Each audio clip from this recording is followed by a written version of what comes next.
ಅದಕ್ಕ ಜಗತ್ತದೊಳಗ ಇಲ್ಲೊಂದು ವಿಶೇಷ ಇದೆ. ಅದು ಏನು ವಿಶೇಷ? ಇದರಾಗೆ ಇದು ಒಂದೇ ಗಿಡ. ಪರಮ ಪೂಜೆ ಮದಗೊಂಡ ಮಹಾರಾಜರ ಸಂಘ ಅಂದ್ರ ಒಂದು ಆಲದ ಮರ ಇದ್ದಂಗೆ. ಇದಕ್ಕೆ ಮುಪ್ಪಿಲ್ಲ. ಆಲದ ಮರನೇ ಅಲ್ಲಕ್ಕೆ ಮಾವಿನ ಗಿಡ, ಹುಣಸಿನ ಗಿಡ, ಮತ್ತೊಂದೇ ಗಿಡ ಅನುಭವ ಪಾರಿಜಾತ ಹೂವು ಅನ್ಬೇಕಾಗಿತ್ತು. ಇಲ್ಲ, ಇದು ಆಲದ ಮರ. ಯಾಕೆ ಆಲದ ಮರ ಅಂದ್ರ ಜಗತ್ತಿನೊಳಗೆ ಸಣ್ಣದಾಗಿರ್ತಕ್ಕಂಥ ಬೀಜ ಅಂದ್ರೆ ಆಲದ ಬೀಜ. ಕಾಯಿ ನೋಡಿರ್ಬೇಕು ನೀವು, ಆಲದ ಮರದ ಕಾಯಿ ಹಿಂಗ್ ಕೈಯಾಗ ಅರ್ಧ ಅಂದ್ರ ಒಂದು ಸಣ್ಣ ಸೀರ, ಏನೇನು ಸೀರಿನಟ್ಟು ಬೀಜ ಇರ್ತದೆ. ಆ ಬೀಜ ಒಮ್ಮೆ ನೆಲಕ್ಕೆ ಟಚ್ ಆಯ್ತು ಮಣ್ಣಿಗೆ ಅಂದ್ರ ಅದಕ್ಕೆ ಮುಪ್ಪಿಲ್ಲ.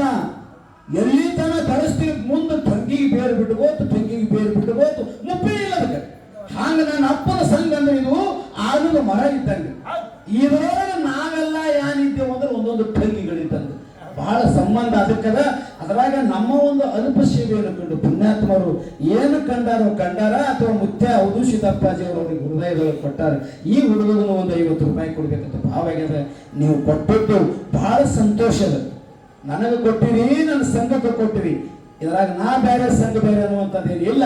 ನನ್ನಪ್ಪ ಔದುಷಿತಪ್ಪಾಜಿ ಅವರು ಸಿದ್ದರತ್ನವರು. ನಿಮಗೆ ನಿಮ್ಮ ಹೆಸರೇನ್ರಿ?